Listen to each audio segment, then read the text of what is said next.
Today I'm going to share with you a recipe that is just really delicious, especially in the fall season or whenever you're wanting to celebrate. We are going to make the harvest coffee cake. Now, if you have my cookbook, it's on page 234, so hopefully you already have the Healthy Treasures cookbook and you can make notes as we go along. And we're going to just go ahead and enjoy making this. And remember, I have 3 ingredients that you have to have in a recipe for it to pass my test. So for it to pass the Bible diet test, the Annette Reader Biblical Nutritionist test, it has to have 3 ingredients in every recipe. So I want you to tell me, did we pass on this recipe?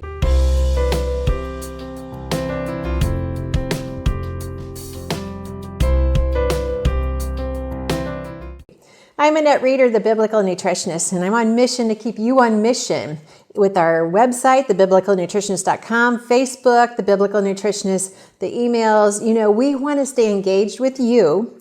We want to answer the questions that are important to you, so let us know down below. And we just want to make sure that you are experiencing the grace of God, the health of God, and just all of His goodness, because He loves you, He cares for you, and He has a purpose for you. Okay, so let's get started. It's the harvest coffee cake. It's going to start with, actually what we're going to do is just go ahead and sprinkle the cranberries in the bottom of our 9x13 pan. A few of them kind of get clumped up here. So as I said, we're doing the harvest coffee cake.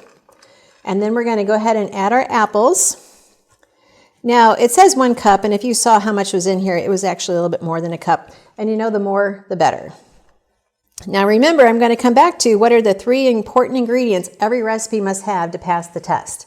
All right, so we're going to check. I'm going to see if you're paying attention.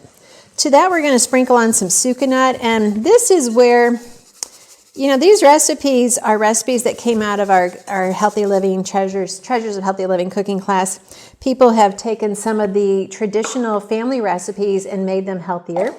And so this one just has a little bit too much sweetener, more than we actually need. So you could always cut back in this area.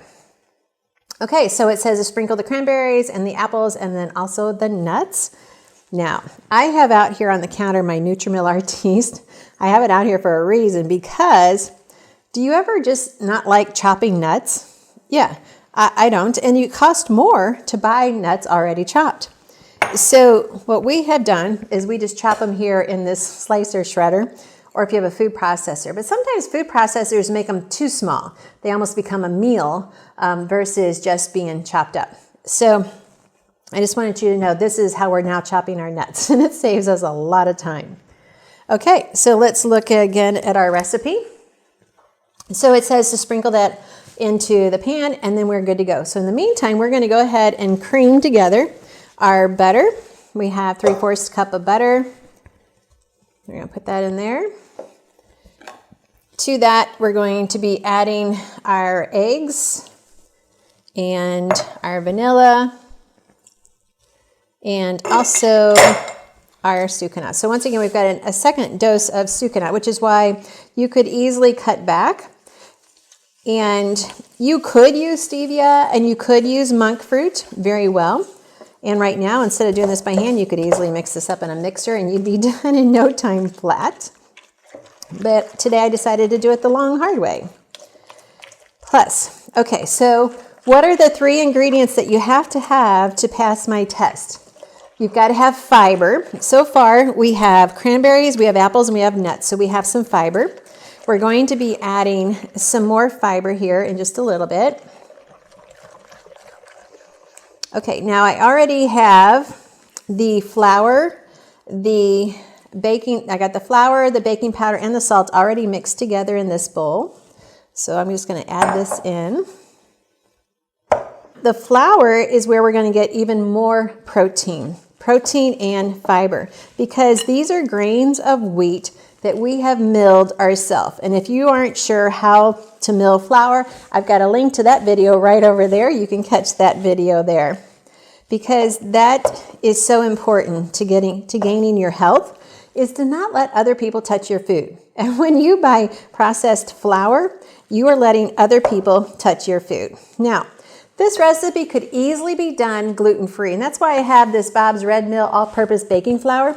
You could easily just use this instead of the flour that I made instead, and then you can swap that out and you have a gluten-free recipe. So I wanted to make sure you saw that. I'll put a link to that down below as well so that you can enjoy that. Okay, so basically this is all we needed to do. I have a few other ingredients. If I wanted to add in some pumpkin or maybe even some apple butter, that would make this taste even better. Okay, in fact, I could have used the apple butter instead of the sucanat and I would have had a healthier sweetener. Okay, so what we're going to do is just drop this by spoonfuls on top of our cranberries, apples, and nuts. And you're almost kind of making a cobbler with this. But today, we're calling it a coffee cake.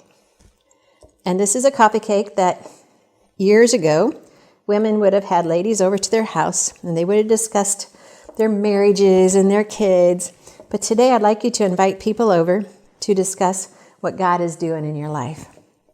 Because around the table is where the gospel is going to be shared. It's not about inviting people to church anymore and letting the pastor do the work.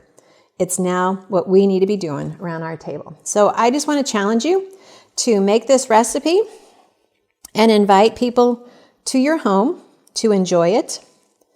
And it doesn't really want to spread too much, so I'm hoping that when it bakes, it will spread out a little bit better when it bakes. I should have dropped that by smaller spoonfuls, but you know what? That's the joy of cooking, is making a mess and enjoying the benefits. Okay, so I'm just going to go ahead and bake that. We're going to bake it at 350. It's going to take about 35 minutes to bake, and it will spread out. Actually, once it starts baking a little bit, I'll spread it out just a little bit more in the very beginning.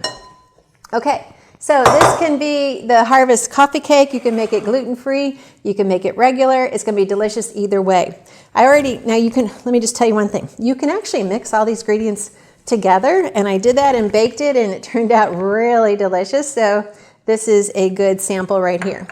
I just want to know how you like this recipe, how much your family enjoys it. Make notes in your cookbook so you can always remember the good things that you can add.